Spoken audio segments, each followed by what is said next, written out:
凤凰军机处由骨子里的中国青花汾酒独家冠名播出。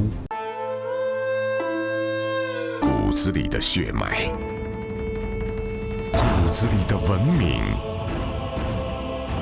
骨子里的中国青花汾酒。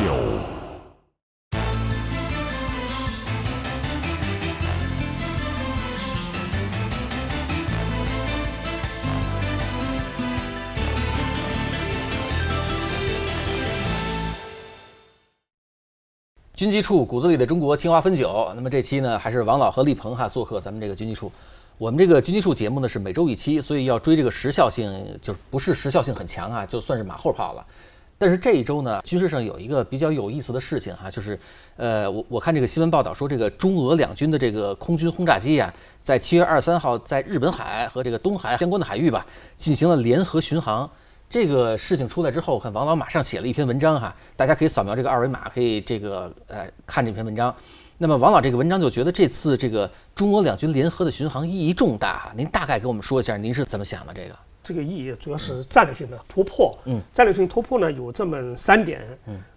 首先呢是把中俄两国的关系确实提高到了叫新时代战略协作伙伴关系。加了个新时代，加了个新时代的提高到新高度。是今年6月份因为过去呢，中俄之间也有很多合作，军事方面主要是联合军演，对，军事交流，但是战斗巡逻、实战性的动作从来没有过，这是第一次这个是实质性的提高，这是一个。第二个方面呢，突破呢就是中俄两国的军事这个装备和武器系统第一次进入了日韩之间的，就是美军日韩基地之间的中心地带、核心地带是第二个突破。还有个就是第三个突破。第三个突破呢，就是中俄合作搞军事行动。第一次是在日韩基地的另一个战略方向。因为过去呢，中俄之间的联合军演也好，军事交流也好，主要是在中俄的陆地或者是近海这个地方搞。可是这一次呢是在另外一个方向，而且是一个战略方向。这也是一个战略突破。所以这一次你们看的动作不大，但是动静很大，意义非常大。这个您肯定比较了解，就是中国和外军进行过这种比如联合巡航联合巡逻这种实战性的。它是这样子的，那个维护安全这方面有，主要是巡逻，海上的巡逻。比如中越之间还有呢，联合在北部湾巡逻，对不对？也包括其他国家在南海联合巡航，这是有过的。但是战略性的战斗巡航没有过，就是改革开放以后从来没有过。咱不说以前中苏友好的时候，那个时候是有过的边界联合行动。但是呢，就是改革开放之后，实战性的、战略性的联合巡航，这是第一次。力鹏怎么看这次呢？我觉得主要是2点。第一，它能联合巡航，我感觉难度是很高的。这证明双方在联络方面，特别是在双方的数据信息对等方面达到一个新的高度。这一点是相当不容易的。因为一般来说，如果说是演习，其实好办，我们开放个公共频道就行了，对吧？这公共频道其实你拿到是没有太大意义的。就是作战时候不用的。作战时候我用也行，不用也行，你也不知道我开哪个频道，对不对？我不会到这个波段的。或者你就像实际上中美也搞过，那也是用公共频道。但是这次从我们现在看到的情况来看，应该说双方用的应该是一个自己商定好的频道。这个实际上就为未来如果说在军事上有更深一步，或者说是两国关系上有更深一步的这个前进的话，这是一个非常重要的基石。因为这个我可能跟大家说一点，就是历史上的一个知识吧，就是在历史上如果两国要确定结盟的话，就是密码本。双方互换密码本，这个是真的。这个是当时中国在打完了就是庚子事变之后，曾经是想找日本，密码本送过去了，日本退回来不要，复制了一份退回来，不是他就是不要，他就表示不接收。我要是说接收了，哪怕复制一份，我也是代表着我要给你一个相互一个回应，但我不接收，不接收就是不要，不跟你结盟，不跟你结盟，根本不去找你。但这次应该说，我觉得双方距离这一步。已经相差不远了，对，这是一个很重要的突破。其实力鹏刚才说的也是我就是正想问的就是这次这个联合巡逻对这个两军的，比如高层的指挥体制啊，有什么困难吗？有什么难度吗？还是有一定难度的。刚才立鹏讲得非常好。这次呢，中俄双方都派出了预警机。对，俄罗斯I-50，咱们的空警2000。那么双方的数据链的达成，应该是通过预警机之间的中转来达成的。可能飞机跟飞机之间的这种数据链未必能开成，也不必要，因为有预警机去了嘛。或者是单独临时确定个战斗频段，但是这个频段一定是战斗频段，不是国际通用通道。有国际通用通道，一些数据的交流就容易泄露。因为这个我对这个不太了解啊，就是说我们临时确定一个战斗频段，就是说是不是可以这么说，就是我能确定的战斗频段其实数量还是有限的，我从中拿出一个来给你，就证明我和你是相互信任的。对，包括双方的一些武器的系统的使用要进行一些协调，包括这射控武器，有一些数据要提供给对方的，否则当敌人对我进行设计控制的时候，我分不清是你给我的还是第三者给我的，一定要提供给对方，才能确保双方之间行动的安全。是这样。然后另外我看这个就是俄罗斯空军，它叫什么空天军司令哈，对，他说这个我们双方的这个飞机呢相距大概3-4千米，然后这个飞行高度大概7-8千米。然后这个说我们飞行员展现了非常高的飞行技巧和协作能力啊，但是我还是不明白啊，就凭这俩数据就能说明我们这个相互这个飞行技巧比较高，然后协调能力比较好，是吗？你首先从它这个航线来看，我觉得实际上这个难度确实是很高的，因为它这个打仗不是像我们很多军迷想的那个游戏啊，我事先知道有个目标然后想飞。第一步最难的是双方一定要找到对方，这一步实际上难度就非常高。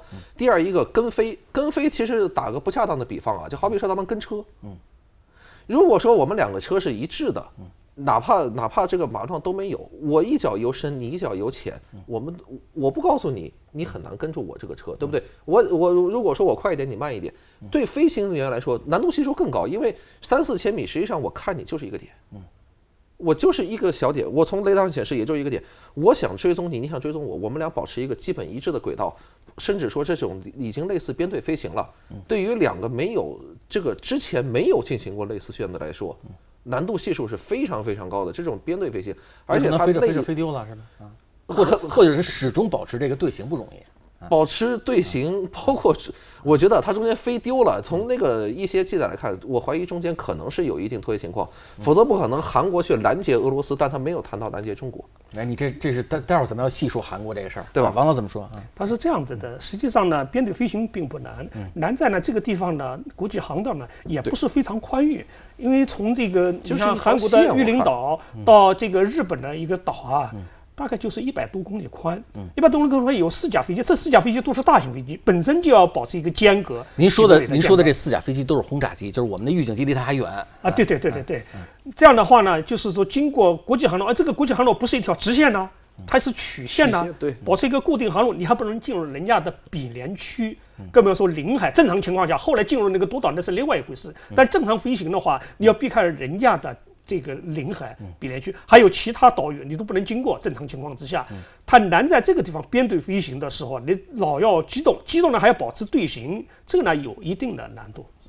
就是说看着是这个一望无际的这个空域，实际上我们要走的是一个比较精确的一个路线，是吧？对。刚才立鹏也说了，就是说这个提到同盟这2个字哈，那这个王老您觉得这个中俄叫新时代中俄战略合作伙伴关系，然后我们在军事上进行这个联合巡逻的这种军事行动吧，它有没有一种这个军事同盟的这个意味啊？伙伴关系和同盟不是一回事儿。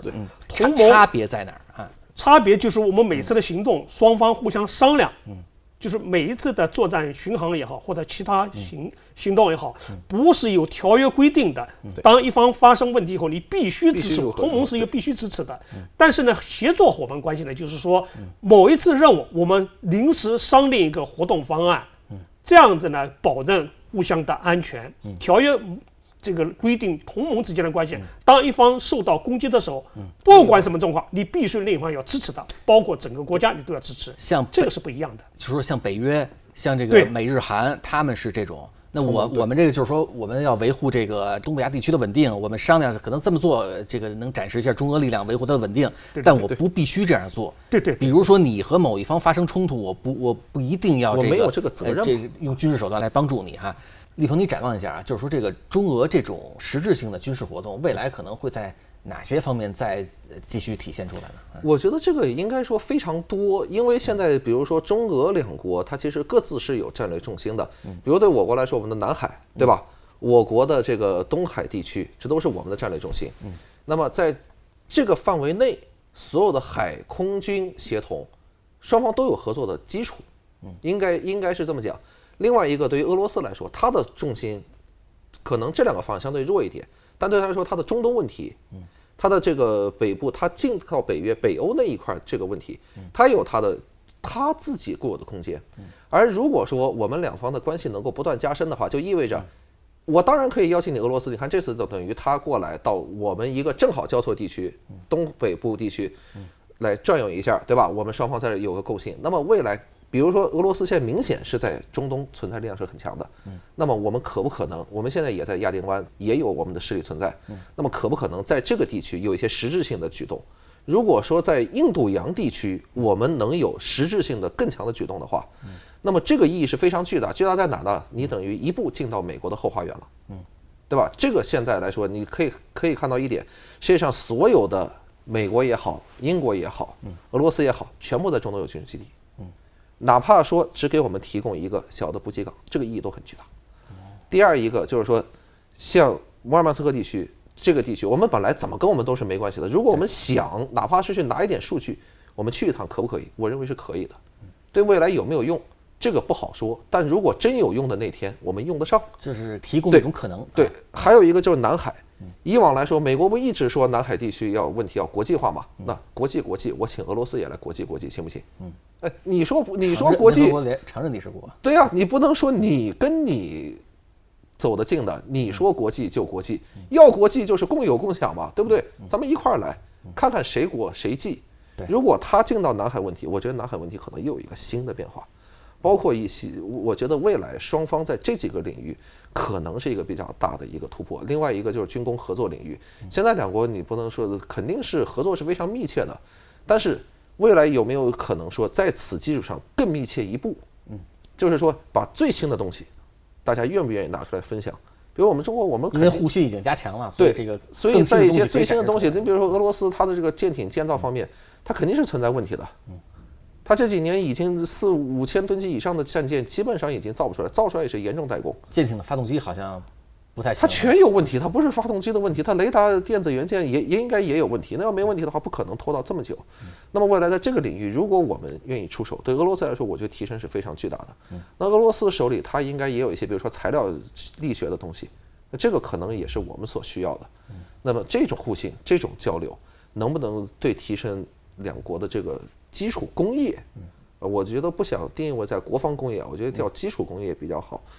以及还有一个领域就是粮食安全和能源安全问题大家也可能也都知道，就是中美之后这个确实存在就是大豆的这个问题，对吧？也包括猪肉的问题。那么有的人说和俄罗斯进口，我承认可能俄罗斯的粮食标准比人家是下一点的，但是它有啊。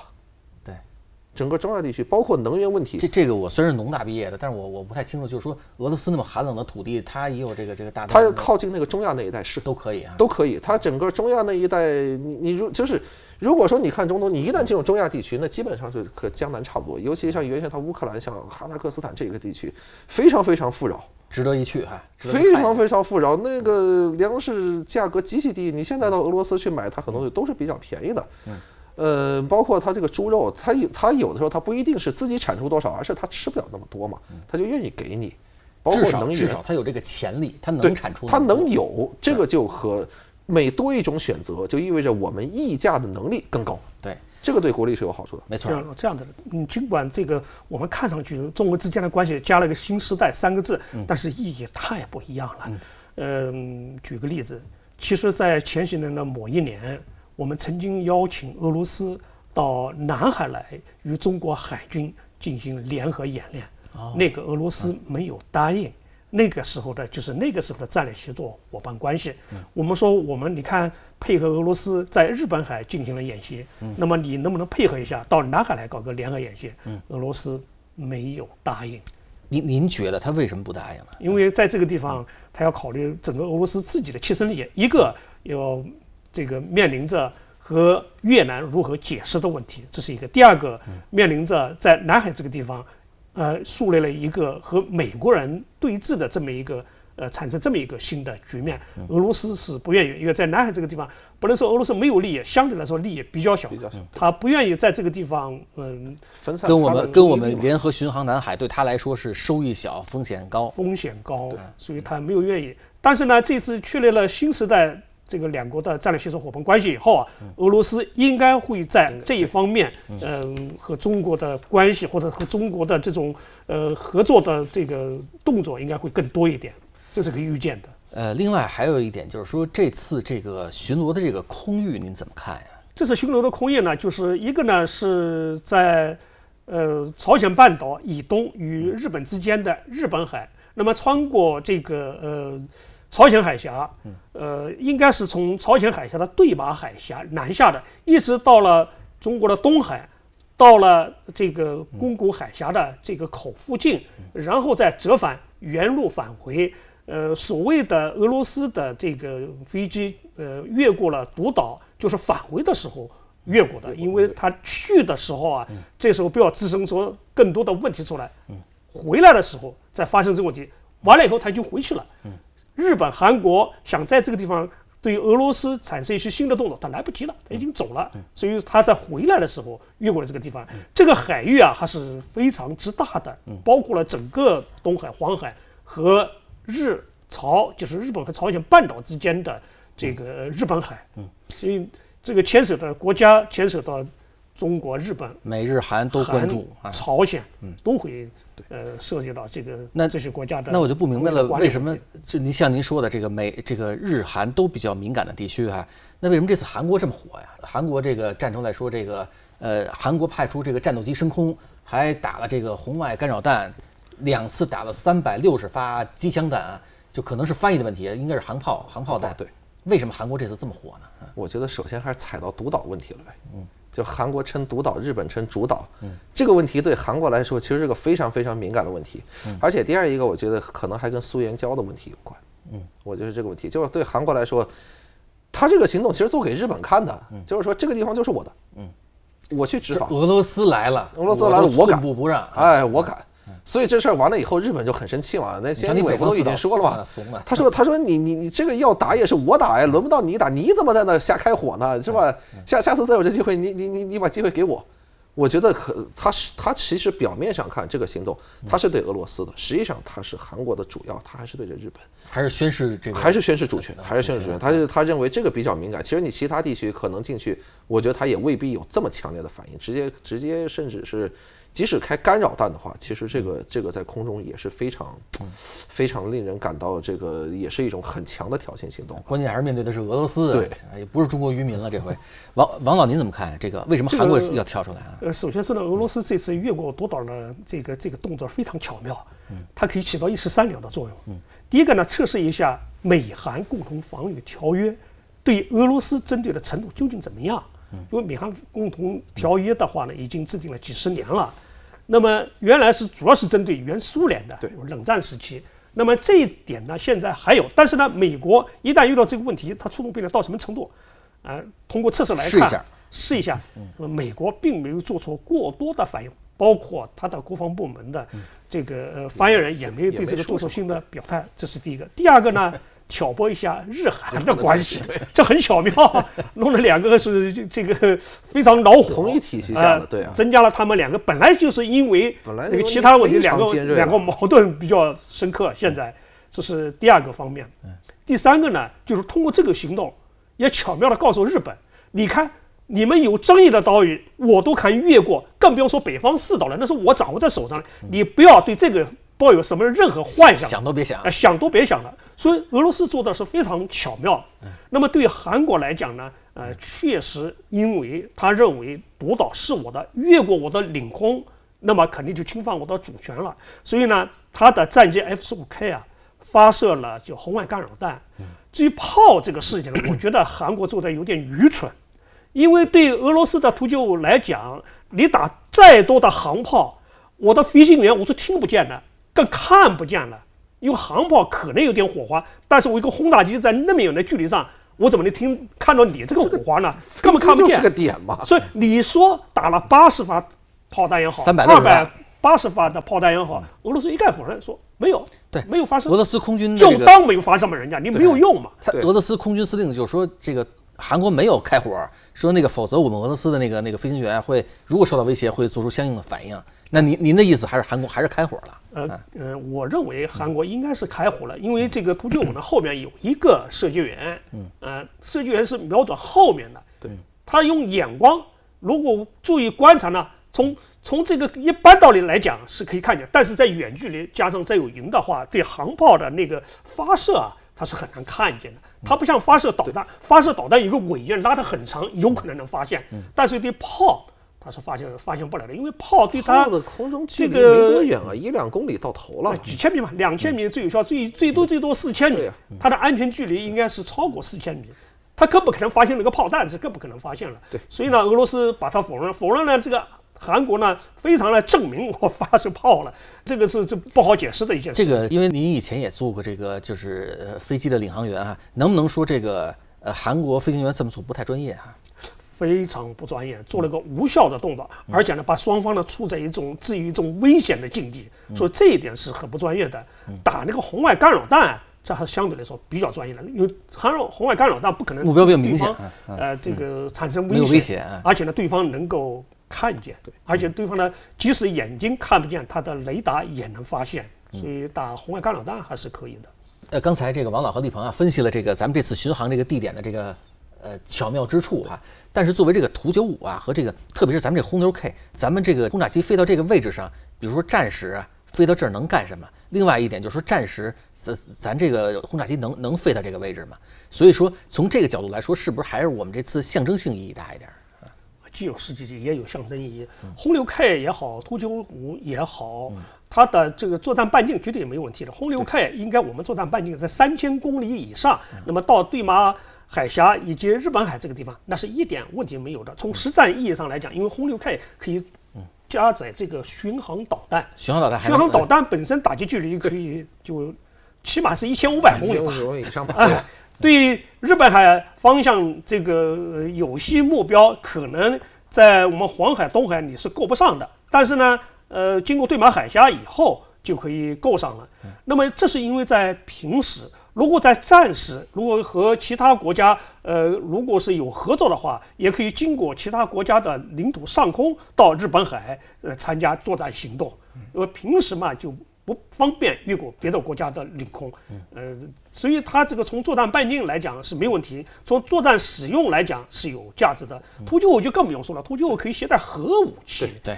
经常是绕着日本列岛转一圈，所以不管是从作战能力还是实用的作战效果来讲，它到日本海这个方向活动，本身它就轻车熟路，更具有实战的价值。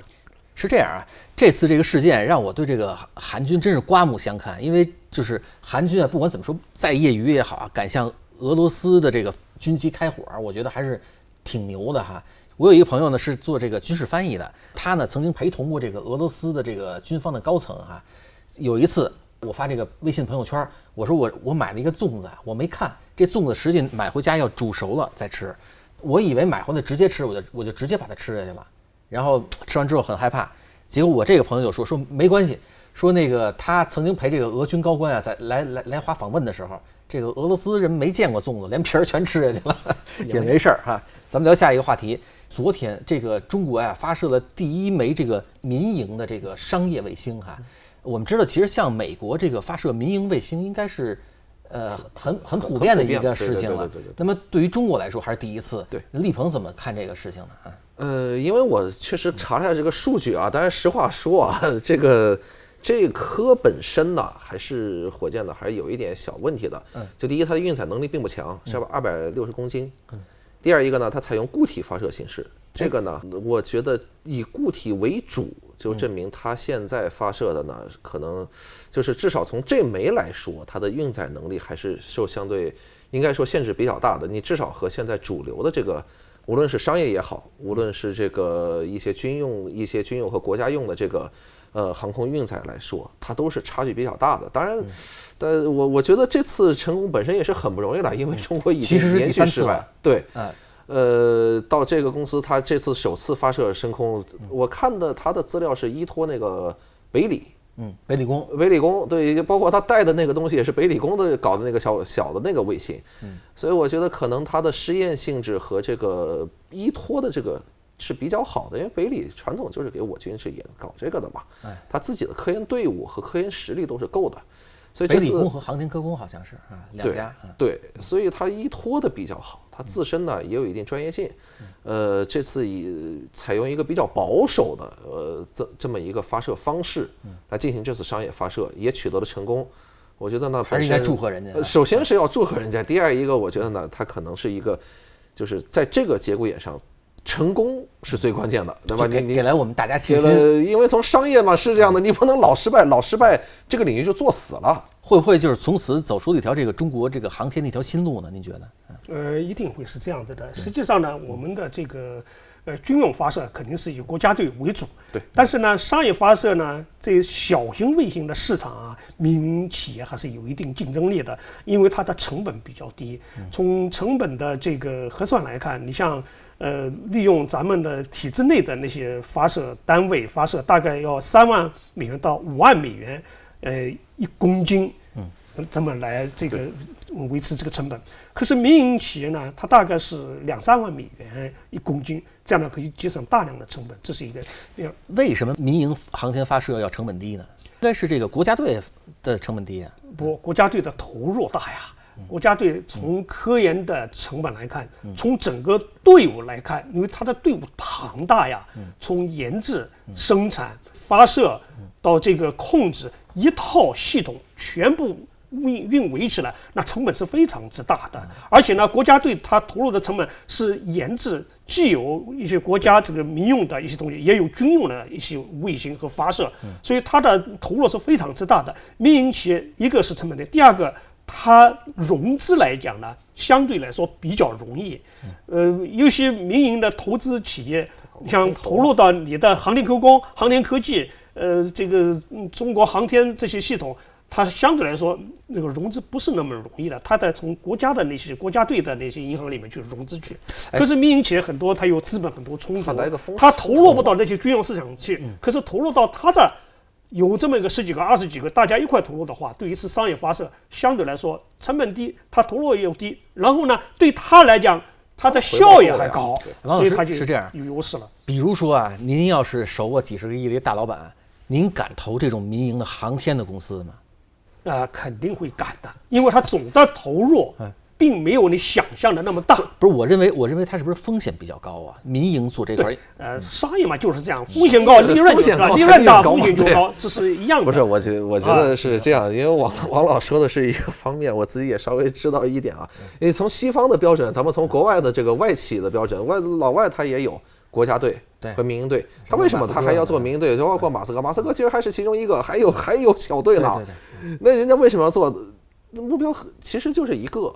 就是我发射一个东西，我的目标很明确，我可以说先立项，我通过各种商业维护手段，比如说我们先商量好嘛，这个东西我可以先估出我的成本来，那么我按照这个成本我去找这个火箭技术，有没有符合这个成本的？有，我就敢做了。但对国家队来说不是这样的呀，国家队我只能说我有什么火箭，你有什么卫星来，你拿来，你配得上配不上它，所以这个东西是很正常的。国家队成本一定高，你就包括那个前苏联解体以后，他不最后拿那个撒旦不也过来发射卫星吗？最多一次卫星20多颗，不就是他带上去的吗？那想当年他在前苏联体制下，他就是发射不了啊，没法发射呀，是这样的。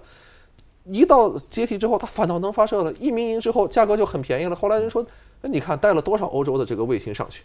但是民营公司要发射这个航天卫星的话，还必须有一点，就是说要得到这个国家官方的配合，因为咱们这次发射就在酒泉基地发射，你必须得你这个场地啊，包括你最基本的你发射这玩意你不发射场没有民营，对，发射场都是你这个你只能是那什么，就好比说机场一样，你也没听说谁私人建个机场，国外也是这样吧，都是这样，发射场地租国家的发射场啊，拜伊努尔但始终是人家的嘛，你不可能说这个东西给你取消，你自己在地上没事建个火箭发射还了得嘛，对不对？你还不如在那挖个导弹发射井，那玩意更刺激。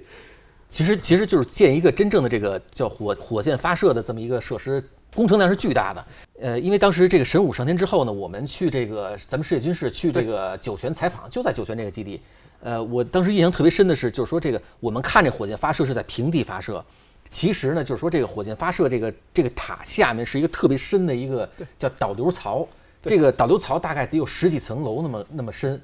然后这种东西啊，它就专门在那个，你要有人搞工程学，他就知道，它这种东西民营是搞不了的，没有任何企业，包括它的机械、它的水泥配比、它各种材料，没有民营会去做，你根本做不下来。你自己明天咱们投资去建个火箭发射场，你第一步都解决不了，国家也不允许，国家就是允许。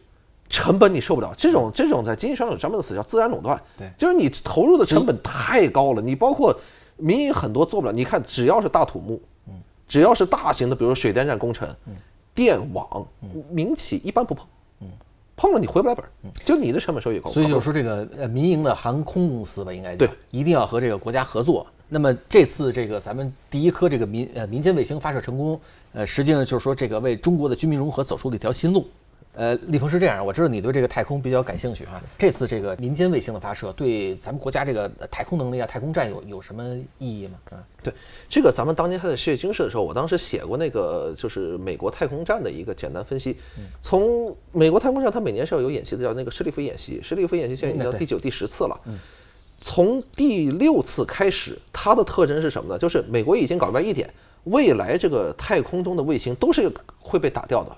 因为卫星本身它没有防备手段，它等于是个固定目标。对，你看起来它是9天之外的，其实断掉它很容易。那变轨呢？